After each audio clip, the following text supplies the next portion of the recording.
incredible need right now. Food insecurity and unaffordable housing increases the demand on local food banks. Special Olympics Utah raises some cold, hard cash at their annual Polar Plunge fundraiser. I'm most excited that we can bring the care that's nationally recognized at our Salt Lake campus to be able to bring that closer to home. A state-of-the-art medical center for children's health opens its doors in Lehigh. Welcome to Universe Live. I'm Yori Kennedy. And I'm Emmeline Blythe. It's Friday, February 16th, 2024. Intermountain Primary Children's Hospital opens its doors to the new Larry H. and Gail Miller campus in Lehigh. Universe Live reporter Lynette McConkey was there for opening day. Lynette, can you tell us what's special about this new facility? The newly finished hospital is the first of its kind to open within a 6-state area in more than a century. Marking this significant milestone, hundreds of caregivers gathered Monday before the sun came up over Mount Timpanogos. Medical staff and others danced and cheered to welcome Intermountain Primary Children's Hospital's first 3 patients. 11-year-old Kaylee Rasmussen receives monthly infusions for a rare autoimmune disorder. She says her primary children's caregivers make treatments better. She's really nice and she's super great at what she does. President of the Lehigh campus, Lisa Paletta, says it is their goal to help ease the burden on children and parents by bringing the hospital closer to them. Having a sick child is hard enough, but to add that burden of additional travel on top of the appointments and the follow-up appointments and the surgeries is just a really hard burden to bear. Kaylee's family says they are glad the hospital is closer to home. It's going to make getting treatments a lot more convenient for mom and dad.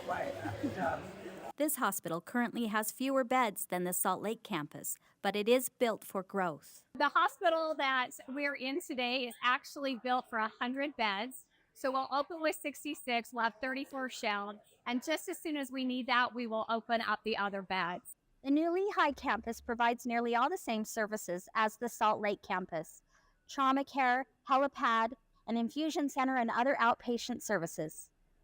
For Universe Live in Lehigh, I'm Lynette McConkey. Thanks, Lynette.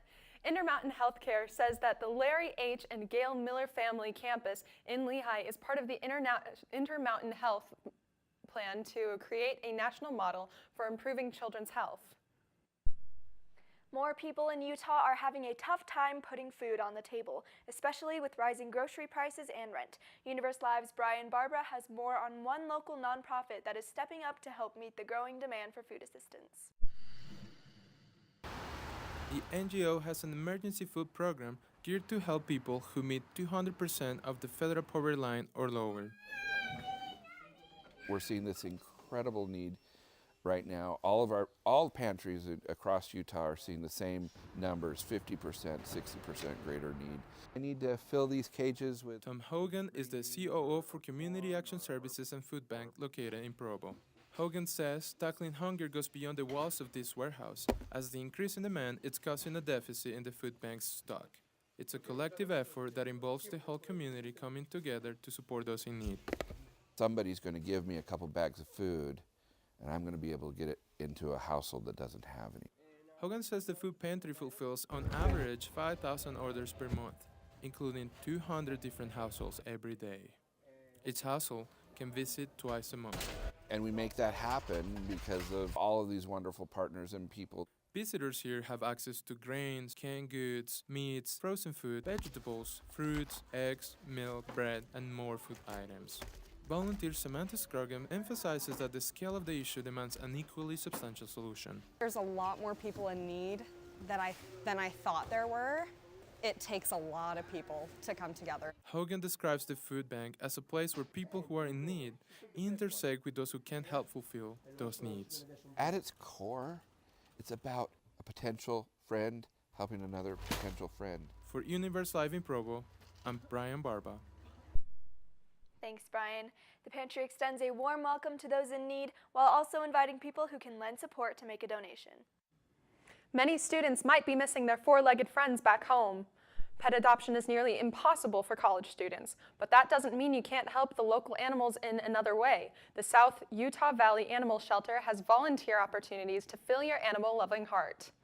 We will take anyone and train them on what they're wanting to do. Basically what you'll be doing is helping keep the kennels clean, the lobby areas clean, laundry, socializing cats, walking dogs, just helping with the things we aren't able to get to the majority of the day.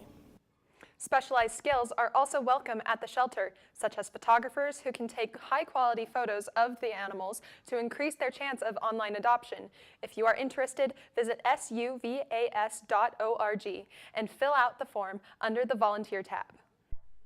Downtown Salt Lake City is usually bustling with activity, but fewer than 30% of people live within a 5-minute walk from green open space. Universe Live reporter Elise Clark shows how city planners want to fix this.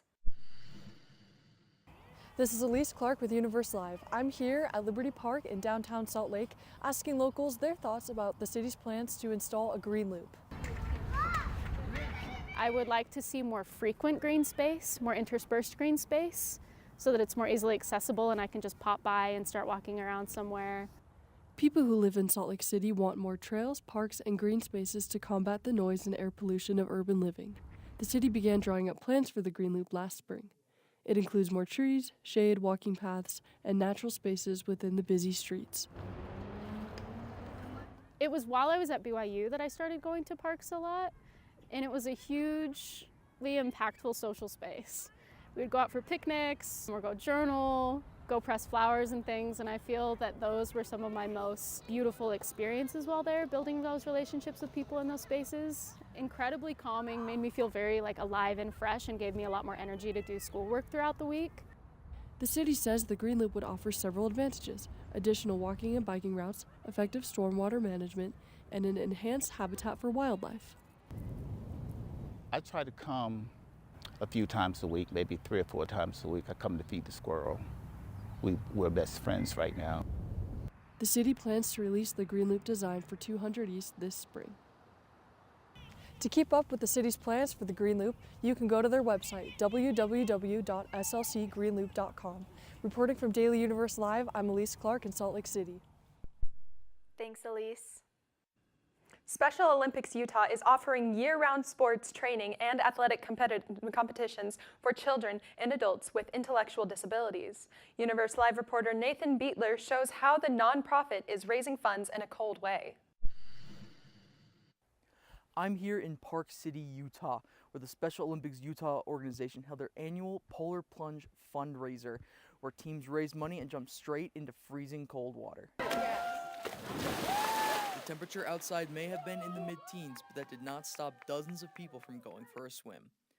Dipping their toes into some cold water is just one of the many ways friends and families here demonstrate their unwavering support for Special Olympics Utah. Growing up, I really wanted to help create a more accepting and inclusive environment for people with different abilities. Nall says that she has a brother and cousin living with intellectual disabilities. She tells me she has witnessed firsthand the isolating effects it can have. The personal experience compelled her to join the organization. It means compassion, it means love, it means caring, it means happiness, it means joy and inclusion. The Special Olympics Utah has been providing opportunities for people to develop skills and strength through sports for more than 50 years. The Polar Plunge is just one of many fundraising events, yet it remains a favorite among participants. I was super fun out there in freezing cold. From freezing cold to lukewarm, plungers were able to quickly thaw out in the facility's hot tub. All funds raised during the event will go directly to support athletic training and competitions for the program's participants. The Special Olympics Utah holds events, fundraisers, and activities year-round. In Park City for the Daily Universe, I'm Nathan Beitler. The Special Olympics Utah was founded in 1968, and as many as 30,000 people in Utah are eligible for programs the organization offers. Salt Lake City and Provo rank the 4th and 5th best performing large cities in America, according to the Milken Institute.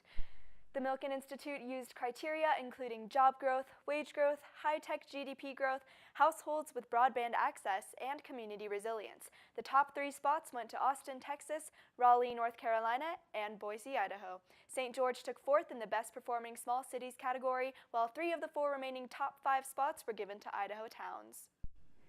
Booking.com ranks Moab the 6th most welcoming town in the world. Ayal Ajuda, Brazil, took the #1 spot, followed by Hermopoli, Greece, Viana do Castelo, Daylesford, Australia, and Grindelwald, Switzerland. Moab is the only town from the United States that made the top 10. Taken from more than 309 million customer reviews, the above cities were chosen for their consistency, hospitality, and service. Provo's Velour Live Music Gallery is showcasing local female musicians for the month of February. Universe Live's Kylie Swan gives us a glimpse into what the music festival offers. Snow is falling all around. La Femme de Velour is an annual celebration of women artists. 38 different female acts will grace the stage by the end of the 10-day festival. Many are veterans of the Velour venue. Emily B. experienced her first show here when she was just beginning her musical journey at the age of 15. I just remember thinking it was the coolest venue and I just wanted to play here someday, and so it's been fun over the years to fulfill that lifelong dream that I had. American pop rock band Imagine Dragons actually played at the Velour before hitting it big. Also, American singer and songwriter Iris returned home to Utah to continue pursuing her career after years of collaborating with musicians in Nashville. I had been talking to Corey about playing at Velour again, and he was like, oh, we have this awesome music festival where all of the local female artists play, and so, you know, and Velour is just iconic for the Provo scene. To be able to come together as female artists and to be recognized and to share the stage with so many female artists, it's just so fun. B has seen her music evolve as her life priorities have shifted. She's grown from the teenage dreamer to a mother and wife. She recently played her final show in Utah before preparing to move to Tennessee later this month. Hope you guys enjoy. Concerts featuring female artists will continue throughout each weekend in February. Reporting for Universe Live in Provo, this is Kylie Swan. Thank you. I love you, Velour. Thank you, Kylie. La Femme de Velour will conclude on February 29th. Professors We just need to and learn students how are to live using with these new AI things in that we unique ways create. across BYU campus. We'll show you what happened when a BYU computer science professor had an AI act as a student in his class. It's my major because of a study abroad. Find out how BYU study abroad programs are expanding students' views inside and outside their majors. Plus, the Cougarettes' halftime performances delight the crowds at football games. We'll take you behind the scenes to see what goes into a Cougarettes show. In a time full of war, be peace. In a time full of doubt, just believe. Yeah, there ain't that much difference between you and me. In a time full of war, be peace. In a place that needs change and make a difference. In a time full of noise, just listen. 'Cause life is but a breeze, better live it. In a place that needs to change, make a difference. In a world full of hate, be a light. Oh, when you do somebody wrong, make it right, make it right. Don't hide in the dark, you were born to shine. In a world full of hate, be a light. A local nonprofit is making an effort to transform Provo's roads into a more safe and accessible space for all users. Universe Live's Andrew Osborne is there to show us how. We're a small nonprofit here in Provo that advocates for street design that makes the roads and sidewalks and crossings safer for all users. Bikewalk Executive Director Christine Franson found inspiration after spending time in Denmark and the Netherlands. The mecca of bikeland. She says that the Scandinavian country's bike and pedestrian-centered street design made it feel easy and comfortable. It was even faster to get somewhere by biking than by a car.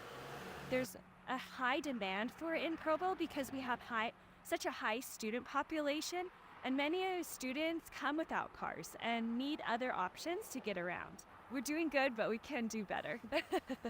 Bike Walk Provo has been around in various forms for 20 years. It's one of the main staples of advocacy in Provo. Franson says that the organization has been able to advocate for safer street design for pedestrians and cyclists through their connections with the city and local neighborhoods. So 300 South is a good example. It's a very fast road, but it's not a road that a bike lane feels comfortable. Franson tells me that a great alternative is a bike throughway, which helps cyclists cross in a lower traffic and lower speed area with fewer cars. So it creates this bike, like a kind of a haven for bicycles where it's lower traffic, and it also benefits pedestrians too because it creates a very safe crossing on an otherwise quite busy road. Reporting for Universe Live, I'm Andrew Osborne. 2 new bike crossings will be coming to Provo on 3rd South this year as a result of Bike Walk Provo's advocacy with the city. The culture of late-night food is certainly prevalent in Provo and Orem. Local college students use late-night fast food dining to connect with friends. The drive-through line at the Orem In-N-Out is usually packed until its closing time at 1:30 a.m. It's common to see groups of friends laughing together over a burger. In fact, it's rare for students to go on a late fast food run alone, and others won't go at all unless their friends are present. If I go out that late, I am usually, by myself at least, it's like, if I do it by myself, then I'm like really, really sad. So that's like, you should be worried if I'm by myself ordering food that late. Usually it's just with friends though. In-N-Out is not the only restaurant catering to students' late-night cravings. Other restaurants run promotions to attract students during late hours. 5 Sushi Bros has a sushi happy hour between 10 and 11 p.m. Additionally, 24-hour restaurant chains like McDonald's and Denny's provide late-night dining options for students. Can you believe it? Artificial intelligence aced a BYU computer science class with a perfect score. Universe Live reporter Alice Gubler looked into this story. Alice, how can students appropriately use AI to their advantage in their classes? As artificial intelligence becomes widely used by students, universities worry about protecting academic integrity. Today I talk with Porter Jenkins, AI researcher and computer scientist, about how students should use AI. BYU computer science professor and PhD Porter Jenkins has conducted extensive research in the field of artificial intelligence. Is that they become so much of a crutch for people, especially young people, that we sort of collectively lose the ability to think. Jenkins teaches BYU's Introduction to Computer Programming class. It is a core requirement for students applying to the computer science program. These AI tools are really useful. Just like calculators are useful, the internet is useful. More than 70,000 AI companies have emerged since 2006. Advanced technologies are more accessible than ever from our computers, homes, and classrooms. Our Introduction to Programming class in the CS department, CS 110, we put all the assignments through ChatGPT, and it got 100% the whole class. There's been a concerning uptick in the use of conversational models for cheating since the release of ChatGPT in November of 2022, along with other AI models capable of masking generated essays and code. BYU emphasizes the importance of academic integrity and its honor code. Jenkins says BYU's mission of promoting lifelong learning can remain intact, despite the potential for students to misuse AI for cheating. He stresses that students can have a genuine desire to learn and better understand the technology. We just need to learn how to live with these new things that we create. Reporting for Universe Live in Provo, I'm Alice Gubler. Thanks, Alice. An Open Doors report shows BYU ranks top in the country for taking students on study abroad trips. Universe Live's Audrey Hill visits the Kennedy Center to get a deeper look into these programs. Audrey, how are these study abroads impacting students' lives? Inside the David M. Kennedy Center for International Studies, over 2,000 students are sent out yearly to over 48 countries and 206 programs.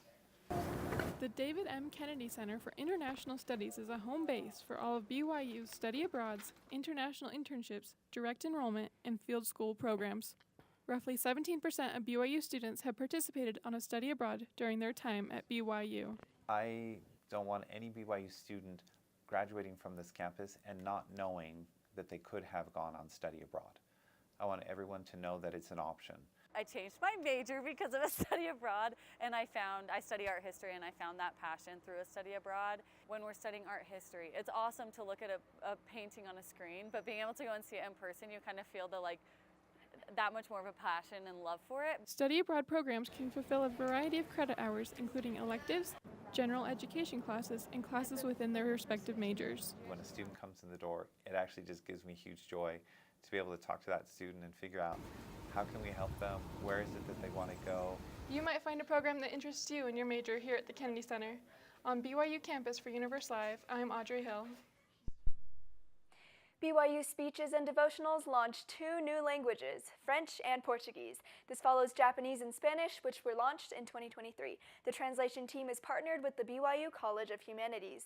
The new translations aim to increase global access. BYU Speeches asks readers to share the newly translated pages with friends, family, classmates, coworkers, and more.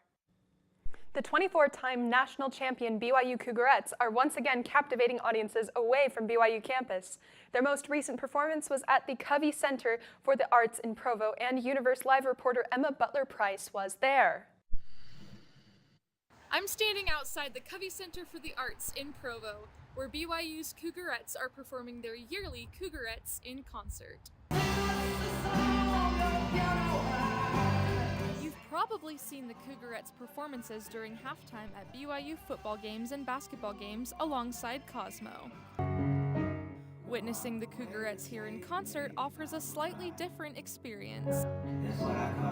This is a chance for us to have the girls, like the team members, choreograph our own pieces that we get to show tonight. So I did a trio this year, and it's to a song called Sinking Friendships, and it's a super special song to me. It's one of my favorite things I've ever choreographed. The Cougarettes express their enjoyment in choreographing championship-winning works of art through dance, while also creating long-lasting friendships beyond the dance floor. I have met all of my best friends, and all of my teammates are just so incredible and kind and loving. As the saying goes, all good things must come to an end. This performance at the Covey Center marks one of the final for some of the senior Cougarettes who are completing their 4th year with the team. Just like knowing that this is like going to be one of the last couple times that I ever share a stage with them ever again is really, it just kind of tugs at my heart a little bit. The Cougarettes still have a few exciting performances lined up at various sporting events this semester. Reporting for Universe Live in Provo, I'm Emma Butler-Price. Thanks, Emma. Maybe next year we can get Cosmo to try to choreograph a dance for the Cougarettes. If you happen to be craving sushi today, then you're in luck. A brand new sushi restaurant called Blue Sushi is officially open on BYU campus. The restaurant is located on the west side of the Cougar Eat food court in the Wilkinson Center, dividing the area previously taken up by Cougar Cafe. Customers can order from 10 a.m. to 3 p.m. on weekdays. The store is closed during weekends. We'll give you an inside look on Ballet West's current production, Swan Lake, and its unique connection to Taylor Swift. A non-profit organization seeks to improve lives through literacy. We will show you how one local program is helping adults learn to read. I tell my son, I love you every single day. Now, my dad has never said that to me. Not because he doesn't love me, but because culturally it wasn't comfortable for him. Now that he's a grandfather, he says, I love you to my son every time he sees him. My advice to all the fathers out there, forget the cultural restrictions. They grow up way too fast for you to waste even a single precious moment.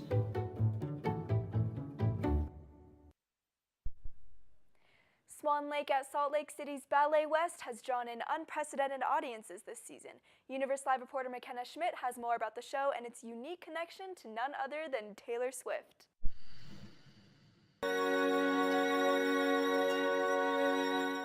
Artistic director Adam Skloot considers Ballet West's current production of Swan Lake to be a tremendous success.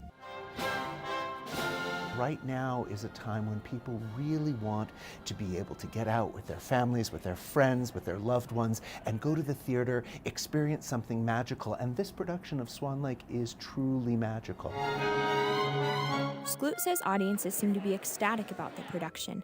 He attributes the popularity in part to Swan Lake's status as one of the most famous ballets. I couldn't ask for anything more. Standing ovations at the end of every performance. People have been cheering. So I think the audiences have really been enjoying it. But what audiences may not know is that nestled in the lobby is one of the Swans' iconic costumes that Taylor Swift and her dancers wore in Swift's Shake It Off music video. Costume director Jason Hadley says a production company contacted them in 2015 for the Swan costumes. He says all they heard was that actual ballet dancers would be using the costumes. The Nurse Hat, Romeo and Juliet. So we didn't really know it was for Taylor Swift until it had already happened. Ballet West remains one of Utah's primary arts ambassadors, as it brings classic productions such as Swan Lake to life. Reporting for Universe Live in Salt Lake City, I'm McKenna Schmidt. The Swan Lake production employs more than 50 dancers, nearly 50 musicians, and 25 stagehands from across the Intermountain West. It has been 40 years since a BYU grad student started a program to help adults with low literary skills. Universe Live reporter Molly Zuniga takes a look at how that program has expanded to serve more people in the community. Students ranging from 16 to 82 are coming to Project Read to enhance their reading, writing, math, and digital skills. Many of the students are between the elementary and a middle school level. We have 45,000 adults in Utah County and another 150,000 adults in Salt Lake County who can't read and write at the most basic level. The Utah nonprofit group Project Read wants to change that, wants to improve lives, wants to open doors through literacy. We really focus on print-based literacy skills. About half of our students are native English speakers and the other half are not native English speakers. Students need to be proficient in English to enroll in the program. The program offers one-on-one sessions with volunteer tutors, as well as small group sessions led by paid instructors. Project Read offers classes in both in-person and hybrid formats. Because it's so fun, our students are fabulous. Project Read director Shauna Brown says serving here changed her life through an experience with a single mom who has 2 daughters. And I thought, oh, I'm going to be able to help her learn how to read. She could read bedtime stories to her girls. She could, help her girls with their schoolwork. She could get a better job and provide for her family more. Brown recalls one day the mother walked into her office with a medicine bottle. Literacy affects everything that we do in our life. And did not know how to dose her 4-year-old. And I realized at that moment how all-encompassing literacy skills are and what an impact that it could have. Project Read is always looking for volunteers to help with their students. Reporting for Universe Live in Provo, I'm Molly Zuniga. Thanks, Molly. Project Read has 2 locations, one located in the Provo Library and the other in Salt Lake. People around the world have seen varying depictions of Jesus Christ. Universe Live reporter Amy Ortiz found an art exhibit is pushing the boundaries to paint a more inclusive view of Christ. Amy, where is the exhibit being displayed? Local rare book and art gallery Writ and Vision is hosting the Mosaic of Christ art show, which features culturally diverse representations of Jesus Christ. The Mosaic of Christ exhibit contains a wide range of pieces, including Latino interpretations of Christ and Chinese watercolor. This idea of a mosaic, that there's lots of little pieces that make up the whole. Writ and Vision Director of Programming Esther Kundari says the Meeting House Mosaic presented the idea of hosting the art exhibit in her gallery. The goal was to broaden people's views on religion and deity. Historically, we've had some pretty narrow depictions of the way that we paint and sculpt and draw depictions of Christ. Together, they curated art pieces submitted by artists worldwide. Navajo artist Tyrone Whitehorse tells us participating gave him the opportunity to portray Christ, drawing from his Native American roots. Very rarely do we see many Native American artists portraying Christ himself. Whitehorse says blending his Latter-day Saint beliefs with the cultural teachings he grew up with was strengthening for him. He emphasizes the color of Jesus' skin is not as important to him as Christ's role in bringing people closer to God. For people of color, to see the Savior through cultural lenses helps us feel a little bit closer to what we feel like Christ is in our hearts. Whitehorse says he hopes those who visit the gallery will discover Christ's individual love and message for them. I think that he can touch all of us on a very individual level. Those wanting to take a look at the diverse representations of Jesus Christ should know the show is running from now until February 24th. Reporting for Universe Live in Provo, I'm Amy Ortiz. Thanks, Amy. The Meeting House Mosaic has curated essays and other educational materials about the exhibit, which you can find on their website. Single students across campus prepare activities with friends to celebrate Valentine's Day in their own unique way. Rosie Aguirre says that her Valentine's Day will be celebrated at a party with a Red Flags theme. She says there will be food, games, and a piñata. Everyone's name and phone number will be inside the piñata as a blind date raffle instead of just candies for the prizes. Sometimes people kind of get down if they're not dating somebody at the time, so this is just like a fun way for a bunch of friends to get together and still celebrate it and have a fun time despite not dating somebody. Aguirre says that at this party, everyone will be dressing up as the type of person they are attracted to. She says she is looking forward to this opportunity to meet new people and enjoy her time with friends. Along with Galentine's and Friends activities, BYU puts on many other events for students to celebrate this holiday. Thanks for joining us today for Universe Live. For more information on our stories or to share them with your friends, check out our website at universe.byu.edu. Have a great day.